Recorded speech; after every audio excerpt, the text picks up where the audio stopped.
Okay po, ako na pong bahala. Darating siya doon. Ako na pong bahalang gumawa ng paraan.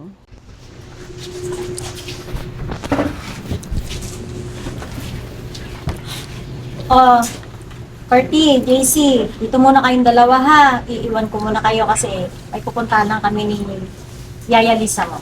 Sir, dito po muna kami naman, Ben. So, iwan ko po muna kayo dito. Sige ah. Sige po. Siya nga pala pre, tagal natin hindi nakapaglaro ng basketball ah. Oo nga eh. Eh, nagkasite ako. Ganun ba? Eh, kumusta naman kayong kaibigan niyo ni Ashley? Ayun ba, nagkaayos na kami. Okay na kami. Eh, buti naman. Eh, yung sa laro niyo nila, nila Onel, ganun ba? Okay naman, maganda naman yung laro namin. Nakapag-practice na din kami. Ganun. Hindi kasi ako nakakasama. Sayang nga Hindi pre, kasi ako. sama ka naman sa amin next. Next time, sasama talaga siya. Hi, JC. JC, wait, anak, mag-usap muna tayo, pwede ba? Kahit saglit lang.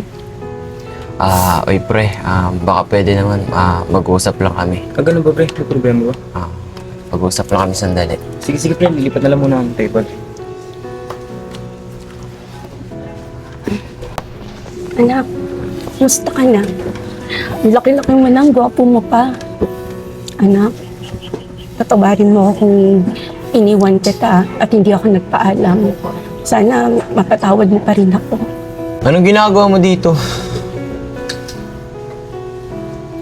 Dahil ba nalaman mo na mayaman na si Daddy? Nung kami ay naghihirap, iniwan mo kami? JC, anak, hindi totoo yan.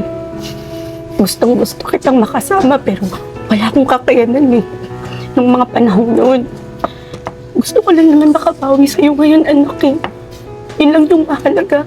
Sana bigyan mo ako ng chance para makabawi sa'yo. Bumawi! Nung bata pa ako, wala akong nakagis ng nanay. Ngayon malaki na ako, saka kababawi. Kung kailan binata na ako. JC, anak, naiintindihan ko yung nararamdaman mo. Pero sana bigyan mo naman ako ng pagkakataon na bumawi sa'yo. JC, pwede ba? Pwede bang bigyan mo ako ng pagkakataon, anak?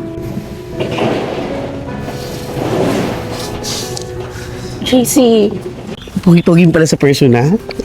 Ang utuwan naman. Ang ganda pala sapatos mo. Turuan mo ako mag-moonwalk, ha? Siyempre, akong bahala sa'yo. Oh, sige. Hihi! Mga ganun. Ginawa ka na dyan. Sa Arat Coffee to, di ba? Oo nga eh. Ayos dito, ano? Oo, mukhang masarap. Maganda yung place. Oo. Saka ang cute mo pala. So, yung ano mo, chubby chick mo. Aray naman, masakit, ha? Eh, yung mga gusto ko eh. Yung mga ano, malaman. Oo, di ba may sinasabi ka sa akin tungkol sa problema mo? Ayun na nga eh. Eh, akong bahala. Alam mo naman, marami akong pera ngayon. Bumili nga ako ng mga alahas, no? Oo, ang ganda nga naman eh. Oo. Alahas mo. O, yan, tali mo na yan. Oo, makakaya naman. Ano ka ba? First date natin, ano? Okay lang ba sa'yo? Oo. Talaga? Oo, marami akong pera. Boy, kung sakto to. Asa na kaya itong Yaya Erika natin? Kulang pala ako ng Iniwan pa panggas. CR ng Panggas? Uniform niya. Walang CR lang kami. Wala akong Nakapadala pera sa nga sarili ngayon. ko. Sabi ko nga Tagal-tagal sa'yo, mo. eh. Nag-withdraw kasi ako. Gatid mo ako mamaya, hindi ako susundin ng driver ko, ha? Yaya Erika ba? Talaga? Pero hindi. Pamilya na brown eh. Basta ikaw. Bukod sa mabait, ang sa cute mo pa. ribbon. Binabola mo naman ako, eh. Binubola, babe. Totoo yung sinasabi ko sa'yo. Promise. Bakla ka? Sabi mo sa akin, magpapadala ka lang sa remittance ng pera. Iniwan mo to sa CR ng palengke. Mamamalengke pa tayo, inuutosan pa tayo ni Madam Bierna. Ginagawa. Sino to kasama mo? Ba't nakikipag... Aha! Pati relo at sing-sing ni Miss Mel, dala-dala mo. At saka yari mo, ba't nandiyan? Dito yan sa likod. Ikaw, naku, nagyayaman-yamanan ka na naman. Saan mo naman nakuha itong lalaking to? Ano? Michael nga pala. Jackson? Michael J. Hindi, Jonas. Ay, nako. Wala kay Manang Bierna. Natawag ako si Manang Bierna, lagot ka. Mamamalengke pa tayo, umayos ka. Wala katulong ko.